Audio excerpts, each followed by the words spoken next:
Selamat malam Bapak Ibu dan anak-anak, seluruh jemaat Tuhan. Kita akan memulai ibadah keluarga ini. Silakan berdiri untuk menghadap Tuhan dan menyembahnya, serta memuliakan namanya karena kasih-Nya besar atas kita. Dan mari kita awali ibadah ini kita menyanyi dari Gita Bakti 4, bait yang pertama dan yang kedua, Bersorak bagi Tuhan.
Jemaat yang dikasihi Tuhan, mari kita menghadap Tuhan, kita berdoa. Untuk mengawali ibadah ini, mari kita berdoa. Bapa dalam surga, kembali anak-Mu menghadap Engkau ya Tuhan, dalam rangka ibadah keluarga ini Bapa. Kami bersyukur atas penyertaan-Mu dan pemeliharaan-Mu sepanjang hari, hingga sampai pada saat ini kami datang di tempat ini. Bapa dalam surga, ungkapan syukur yang besar kami naikkan di hadapan-Mu, karena Engkau telah limpahkan anugerah dan kesehatan terhadap kami, dan nafas kehidupan yang Engkau berikan kepada kami secara cuma-cuma Bapa. Sungguh kami bangga mempunyai juru selamat seperti Engkau Tuhan. Di dalam ibadah keluarga ini ya Bapa, kiranya apa yang kami sampaikan, apa yang kami naikkan kepadamu berupa pujian dan doa, kiranya nanti dapat menjadi dupa yang harum di hadapan-Mu Bapa. Bapa, kami serahkan ibadah ini ke tangan kuasa-Mu Bapa. Terlebih untuk pembawa firman dan firman Tuhan yang akan kami dengarkan pada malam hari ini, kiranya akan menjadi penuntun dalam kami melanjutkan kehidupan kami selanjutnya Bapa. Terima kasih Tuhan, kami serahkan ibadah ini ke tangan kuasa-Mu. Amin. Jemaat, kami persilahkan duduk. Jemaat, Mazmur pujian akan kita baca secara bergantian dari Mazmur 103 ayat 19 sampai yang ke-22. Kita akan baca bergantian, dimulai dari saya. Tuhan sudah menegakkan takhta-Nya di surga, dan kerajaannya berkuasa atas segala sesuatu. Pujilah Tuhan, hai malaikat-malaikatnya. Hai pahlawan-pahlawan perkasa yang melaksanakan firman-Nya dengan mendengarkan suara firman-Nya. Pujilah Tuhan, hai segala tentaranya. Hai pejabat-pejabatnya yang melakukan kehendak-Nya. Pujilah Tuhan, hai segala buatannya. Di segala tempat kekuasaannya, pujilah Tuhan, hai jiwaku.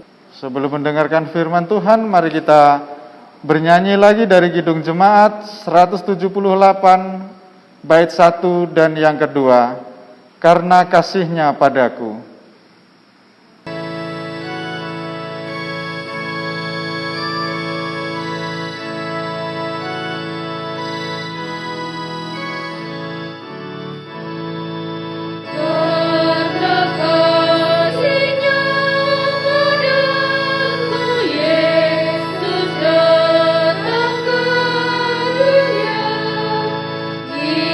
Dia telah memberi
Bapak Ibu Saudara, mari kita berdoa mohon bimbingan Roh Kudus untuk pemberitaan firman Tuhan. Mari berdoa. Dengan sukacita kami menghadap hadirat-Mu Bapa. Dengan sukacita kami memuji dan mengagungkan nama Tuhan. Saat firman Tuhan akan menjadi bagian kami, hati kami pun bersukacita karena kami mengimani dari dalamnya kami akan bertambah dalam pengenalan terhadap kehendak-Mu. Biarlah Roh Kudus tetap menuntun pendengaran dan hati serta totalitas hidup kami pada firman-Mu, sehingga semakin lengkaplah sukacita kami karena kehadiran Tuhan melalui firman dan pengenalan akan Engkau. Dalam tuntunan Roh Kudus kami serahkan pemberitaan firman Tuhan. Amin. Jemaat Tuhan, marilah berdiri untuk mendengar firman Tuhan yang dibacakan dari Alkitab, kitab Roma pasal 15, Roma 15 ayat 10 dan ayat 11 yang menyatakan demikian. Dan selanjutnya bersukacitalah hai bangsa-bangsa dengan umatnya, dan lagi pujilah Tuhan hai kamu semua bangsa-bangsa, dan biarlah segala suku bangsa memuji Dia. Demikianlah pembacaan Alkitab. Berbahagialah semua orang yang mendengar firman Tuhan dan yang melakukannya. Terpujilah Tuhan Yesus, haleluya.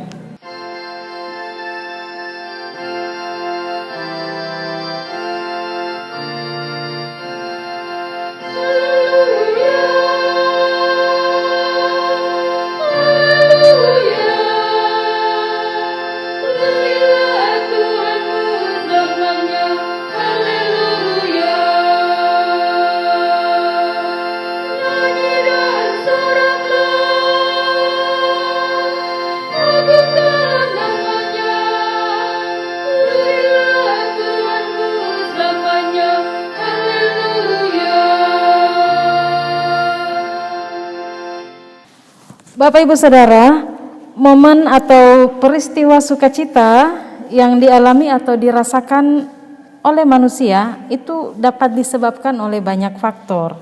Misalnya keberhasilan dalam suatu perjuangan panjang, pertambahan usia, beroleh rejeki atau berkat Tuhan, sembuh dari sakit, keluar dari persoalan berat yang menghimpit, dan masih banyak peristiwa-peristiwa lainnya yang membawa manusia itu berada dalam suasana yang bersukacita. Ekspresi atau luapan sukacita itu juga dapat dinyatakan dalam berbagai bentuk. Sebagai orang beriman, sudah pasti alasan manusia bersukacita adalah karena kuasa, karena pertolongan, karena kehadiran Tuhan dalam setiap peristiwa apapun yang dialami. Melalui perikop bacaan saat ini, Ibu Bapak Rasul Paulus menuliskan suratnya tentang sukacita, tapi tidak bertolak dari momen atau peristiwa yang biasa kita jumpai seperti yang saya katakan tadi, melainkan bertolak dari konteks jemaat Roma yang saat itu sedang tidak sejalan karena masing-masing orang Kristen di Roma saling mencari kesenangannya masing-masing. Awal pasal 15 ini, tepatnya di ayat 1 sudah jelas perbedaan yang terlihat di Roma tentang orang yang kuat dan orang yang lemah. Perbedaan diantaranya adalah soal makanan. Orang yang lemah tertuju kepada orang-orang Yahudi di mana mereka patuh pada hukum kekudusan dan tidak makan makanan yang dilarang oleh hukum Taurat yang disebut dengan najis. Sedangkan orang yang kuat tertuju kepada orang-orang Kristen non-Yahudi di mana mereka bisa mengkonsumsi apa saja. Apabila perbedaan itu hanya sampai pada perihal makanan atau pada siapakah yang kuat dan siapa yang lemah, tentu ibu bapak ini bukan menjadi suatu persoalan. Sebab kita ketahui bersama bahwa kehidupan manusia, termasuk gereja di dalamnya, akan senantiasa berjumpa dengan beragam perbedaan. Tidak hanya soal makan atau minum, tapi lebih luas dari itu ada perbedaan agama, ada perbedaan sosial, perbedaan budaya, pluralitas dalam berbagai dimensi. Dan sudah jelas perbedaan-perbedaan itu menjadi konteks gereja hingga masa kini. Tapi persoalan yang muncul dengan perbedaan-perbedaan yang ada di jemaat Roma itu dengan yang kuat dan lemah itu persoalannya orang yang kuat mulai meremehkan atau melecehkan orang-orang yang lemah. Orang-orang yang kuat melihat orang lemah sebagai orang yang tidak baik, tidak sempurna, bahkan juga tidak selamat dalam tanda kutip karena tidak memenuhi standar hukum Taurat. Akhirnya persekutuan yang saling menghukum, saling menghina satu dengan yang lain. Dan sampai di sini jelas bagi kita, Ibu Bapak, bahwa gambaran kehidupan berjemaat yang tidak harmonis di tengah perbedaan, ada suasana yang tegang, dan bisa dibayangkan kehidupan yang seperti itu mana mungkin memberikan sukacita atau warna yang indah dalam kehidupan bersama. Oleh karena itu Rasul Paulus menuliskan tentang apa yang harus dilakukan oleh manusia terhadap sesamanya. Di ayat-ayat sebelum pembacaan kita, ayat 1 sampai ayat 7, ada beberapa tindakan praktis yang disampaikan Paulus. Yang kuat wajib menanggung yang lemah, yang tidak kuat maksudnya sesama itu jangan mencari kesenangannya masing-masing. Lalu di ayat yang kelima secara eksplisit hidup bersama dengan rukun itu yang dikehendaki. Lalu ada di ayat 7 menerima satu akan yang lain, termasuk kelemahan-kelemahan yang dimiliki oleh sesama.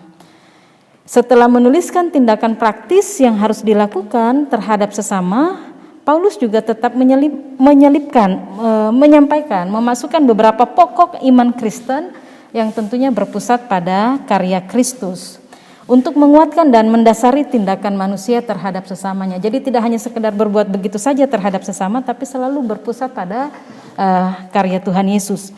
Pokok-pokok iman Kristen itulah yang bisa kita juga baca pada ayat-ayat sebelum pembacaan saat ini, pembacaan kita. Ayat 3, karena Yesus sendiri tidak mencari kesenangannya sendiri. Di ayat 5, karena Tuhan Yesus juga menghendaki umat hidup dalam kerukunan. Lalu ayat yang ke-7, Kristus menerima kita sebagai manusia yang lemah dan berdosa. Kristus sendiri telah menjadi pelayan orang-orang bersunat yang dituliskan di ayat 8 dan ayat 9 tentang rahmat Allah yang mendatangkan kemuliaan. Dengan karya Kristus yang nyata itu dan sudah diterima oleh manusia, maka jelas pola yang dikehendaki Allah itu harusnya menjadi kehidupan anak-anak Tuhan, termasuk orang-orang Kristen yang ada di Roma.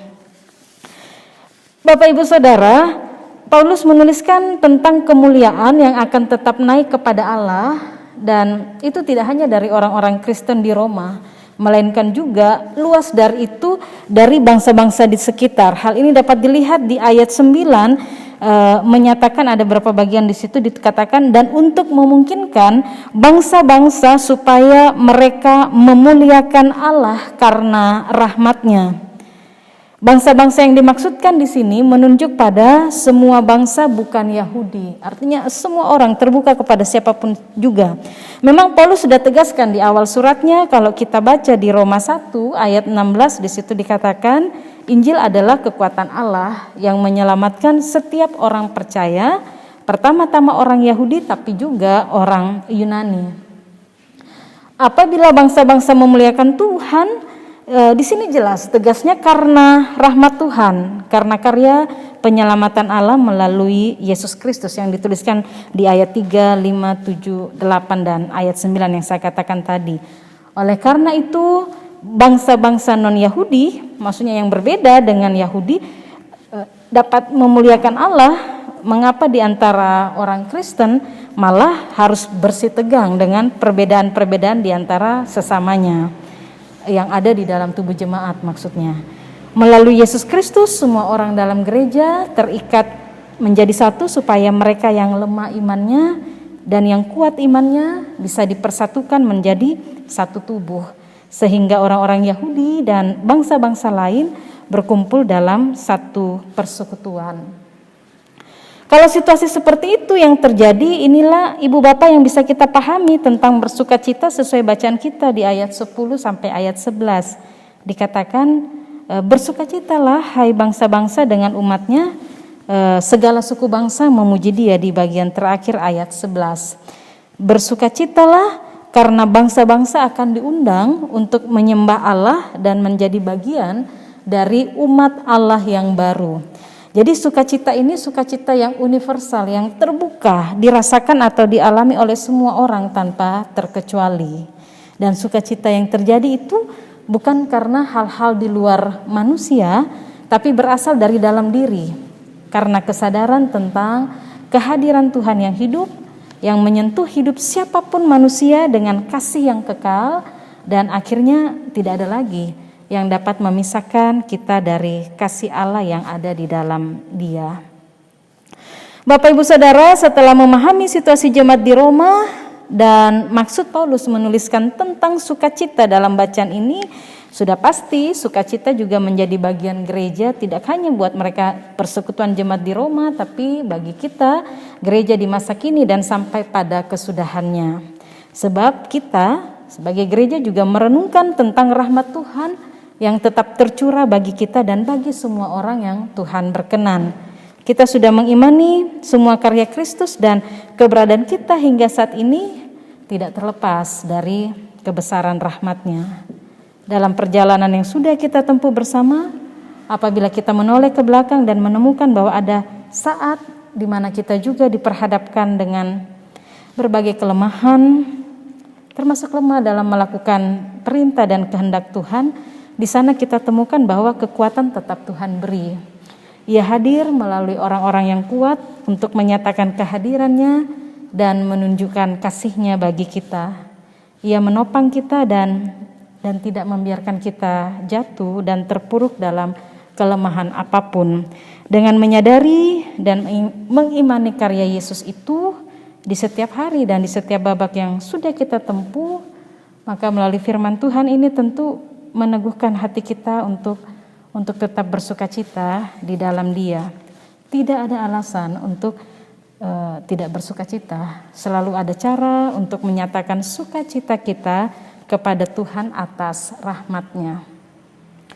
Bapak Ibu Saudara, beberapa hal yang dapat kita lakukan sebagai pelaku firman Tuhan dalam kehidupan selanjutnya, berangkat dari pembacaan firman Tuhan saat ini, yaitu yang pertama, persekutuan umat Tuhan yang tetap bercerita tentang kasih dan kemuliaan Tuhan kiranya menjadi pola persekutuan gereja dimanapun berada. Cerita tentang kasih Tuhan dapat dilakukan dalam berbagai bentuk aktivitas pelayanan, persekutuan, dan kesaksian gereja. Perbedaan-perbedaan atau keberagaman dalam hidup persekutuan itu merupakan suatu kenyataan yang memang harus diterima. Tapi perbedaan-perbedaan apapun bukan untuk melebarkan jurang pemisah di antara anggota-anggotanya dengan saling menonjolkan perbedaan masing-masing, saling menghakimi, merusak, dan apapun itu dalam persekutuan bersama. Perbedaan atau keberagaman apapun dalam persekutuan, ketahuilah malah bertujuan untuk sama-sama melihat pada kasih Tuhan yang besar, yang turun bagi manusia tanpa memandang muka, tanpa pilih-pilih karena Ia hadir dan terbuka untuk siapa saja. Ibu Bapak, bagian kedua menariknya pada bagian ini yaitu saya coba merenungkan satu komunitas yang beragam. Soal hidup bersama dalam perbedaan atau keragaman mungkin bukan hal baru. Karena ya memang di mana-mana tempat kita berjumpa dengan sesama yang berbeda dari berbagai latar belakang. Pengalaman saya sendiri dalam tugas pelayanan di tempat-tempat pelayanan GPIB berjumpa dengan warga jemaat yang majemuk. Tapi jujur dari pengalaman pelayanan selama ini bahwa hidup bersama dalam perbedaan belum tentu memberikan sukacita terhadap sesama. Masih ada juga yang belum sejalan dan mengalami benturan sana-sini karena perbedaan-perbedaan yang dijumpai. Berarti kalau itu yang masih terjadi sampai saat ini tidak jauh berbeda lah dengan kondisi jemaat di Roma, Yahudi dan non-Yahudi yang jelas-jelas berbeda tapi hidup bersama dan tidak saling menghadirkan sukacita. Nah, disinilah maksud Allah bagi kita bahwa kita terpanggil tidak hanya sekadar hidup bersama di dalam perbedaan, saling menghormati perbedaan masing-masing, melainkan juga membangun sukacita yang Kristus telah hadirkan bagi semua dalam persekutuan umat Tuhan di komunitas yang plural atau majemuk. Sukacita ini harus sifatnya universal. Ini yang mau disampaikan. terbuka dan dapat dirasakan oleh semua umat manusia. Bapak Ibu Saudara, bagian terakhir dalam perenungan kita yaitu kehidupan yang menarik dan berbuah sehingga membawa bangsa-bangsa mengenal Kristus. Dapat juga kita pahami bangsa-bangsa ini dengan sesama di sekitar kita yang belum mengenal Kristus kemudian menjadi mengenal atau menjadi anak-anaknya. Dan itulah yang Tuhan kehendaki untuk kita lakukan di hari-hari depan anugerahnya. Ia telah merahmati kita dengan semua yang perlu, dan sekarang biarlah rahmat Tuhan juga dapat diketahui dan dialami oleh banyak orang di sekitar kita. Untuk itu, melakukan perbuatan baik, kehidupan yang berbuah sesuai kehendaknya, itulah yang dapat kita maknai dari renungan ini. Itulah panggilan Tuhan bagi kita. Dalam konteks pembacaan ini jelas kehidupan yang Ia kehendaki adalah kehidupan yang tidak berorientasi atau berpusat pada diri sendiri, tapi dapat hidup berdampingan dengan sesama dalam kasih dan menjadi saluran berkat Tuhan. Teguhkanlah hati bahwa kehidupan yang seperti itu harus dilakukan karena Kristus telah melakukannya lebih dahulu bagi kita. Apabila untuk mewujudkannya kita berjumpa dengan tantangan-tantangan, tetaplah berjuang dan konsisten untuk menyatakan rahmat Tuhan di tengah dunia ciptaannya. Amin. Jemaat Tuhan, mari kita menyanyi dari Gita Bakti 278.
Jemaat Tuhan, marilah kita mohonkan doa syafaat kita kepada Tuhan.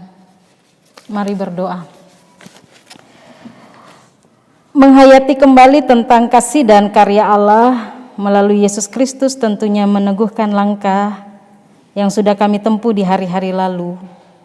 Memberikan kekuatan untuk menjalani hari ini dan menambah harapan untuk hari esok kami di dalam Tuhan. Kasih Kristus yang terus menyentuh hidup manusia dan menjangkau semua umat di dunia ciptaan-Mu. Kami anak-anak-Mu Bapa tentunya menyadari bahwa kasih Kristus tidak pernah berkesudahan di setiap hari anugerah-Mu, bahkan selalu baru setiap pagi. Kasih-Mu Bapa selalu membuat kami tertegun dan bersukacita karenanya.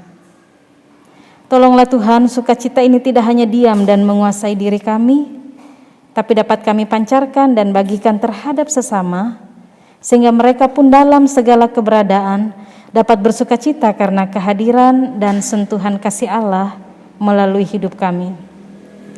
Mampukanlah kami Tuhan, supaya terhadap sesama yang Engkau hadirkan, hidup kami semakin bermakna. Perbedaan-perbedaan dalam banyak hal yang kami jumpai, di tengah relasi dengan sesama, baik di masyarakat, gereja, keluarga, dan dimanapun Tuhan hadirkan, kiranya tidak membuat kami hanya hadir dan diam di tengah perbedaan, melainkan dapat berkarya dan memberikan kebaikan, sehingga banyak orang semakin bersukacita, dan di atas semuanya itu Tuhan Yesuslah yang dimuliakan.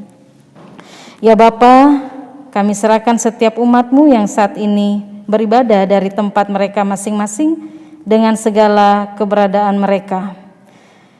Kasih Tuhan tetap merangkul dan cinta Allah senantiasa mendekap umat Tuhan dalam hari-hari selanjutnya. Kami mohon Bapa, janganlah meninggalkan kami di tengah kuatnya tantangan dan pergumulan apapun yang kami hadapi saat ini. Tetaplah Tuhan berkarya dan menopang kami dengan segala karya Tuhan. Kehadiran Tuhan sekaligus menuntun kami untuk tidak takut, tidak bimbang. Bagi umat yang sakit, berilah kesembuhan. Bagi umat yang bergumul, tambahkanlah pengharapan mereka. Bagi umat yang terus berjuang untuk menata hari depan mereka, biarlah mereka tetap bersukacita dan mampu melihat anugerah Allah di dalam perjuangan mereka. Ya Tuhan, kami tetap menyerahkan negara dan bangsa Indonesia serta dunia ciptaan-Mu yang terus berupaya untuk berpulih dari situasi pandemi ini. Tuhan berkati sehingga semakin mendatangkan kebaikan di dalamnya. Ya Tuhan, inilah seruan doa kami, sempurnakanlah Bapa. Kami mengakhirinya dalam doa Bapa kami secara bersama-sama. Bapa kami yang di sorga, dikuduskanlah nama-Mu, datanglah kerajaan-Mu, jadilah kehendak-Mu di bumi seperti di sorga. Berilah kami pada hari ini makanan kami yang secukupnya, dan ampunilah kami akan kesalahan kami, seperti kami juga mengampuni orang yang bersalah kepada kami. Dan janganlah membawa kami ke dalam pencobaan, tetapi lepaskanlah kami dari yang jahat.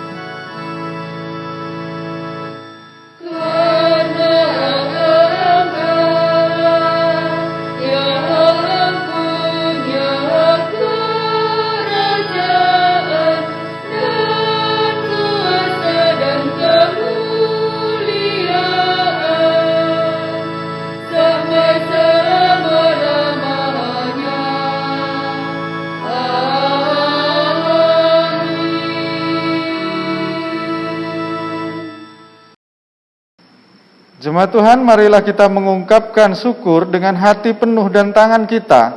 Pemberian kita ditentukan bagi kemuliaan nama-Nya.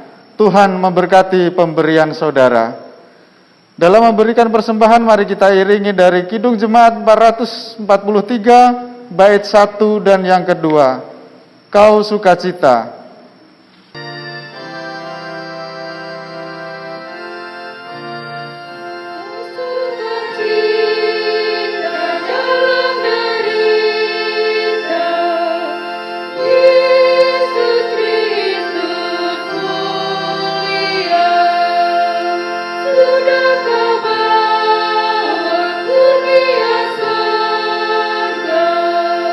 Juru selamat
Jemaat Tuhan, mari kita bangkit berdiri untuk menyerahkan persembahan kita kepada Tuhan dalam doa dan syukur kita.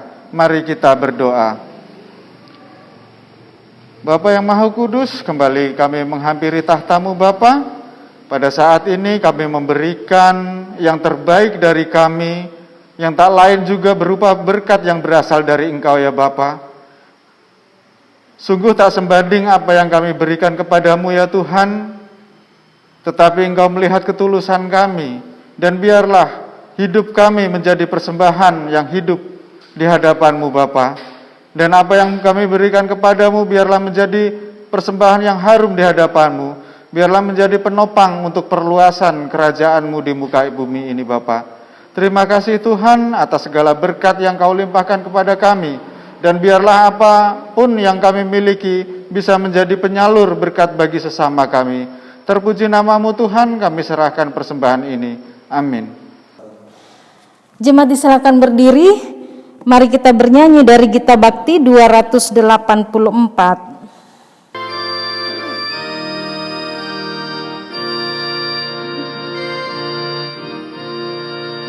Jalan hidup yang lebar sempit, orang sedih menggeram. Tolong mereka yang dalam gelap, bawalah sinar terang. Pakailah aku jalan berkat-Mu, memancarkan cahayamu. Buatlah aku saluran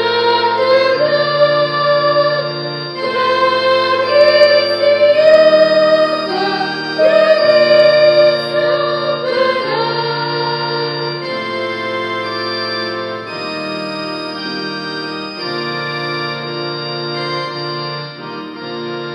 Wartakan Kristus dengan kasih-Nya, pengampunannya penuh. Orang akan datang apabila engkau menjadi saksi teguh. Pakailah aku jalan berkat-Mu, memancarkan cahayamu. Buatlah aku saluran berkat bagi siapa yang risau benar.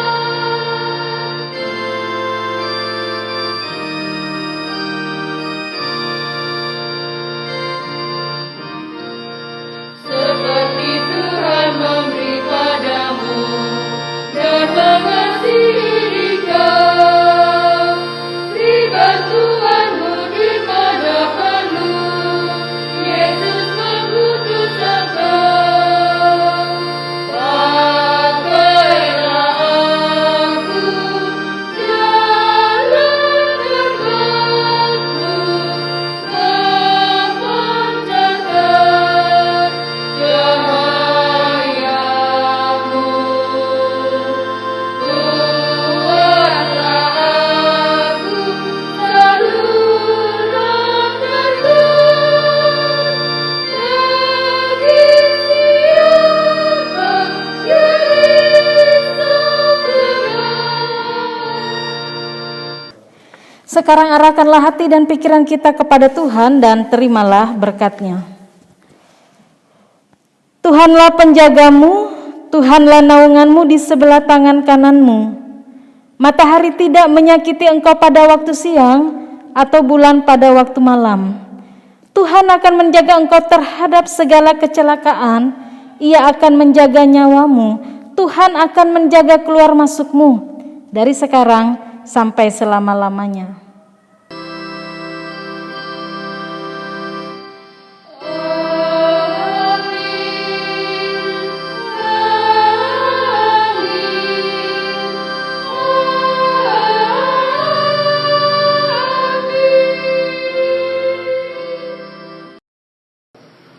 Bapak, Ibu, dan jemaat yang dikasihi Tuhan, terima kasih atas kehadirannya.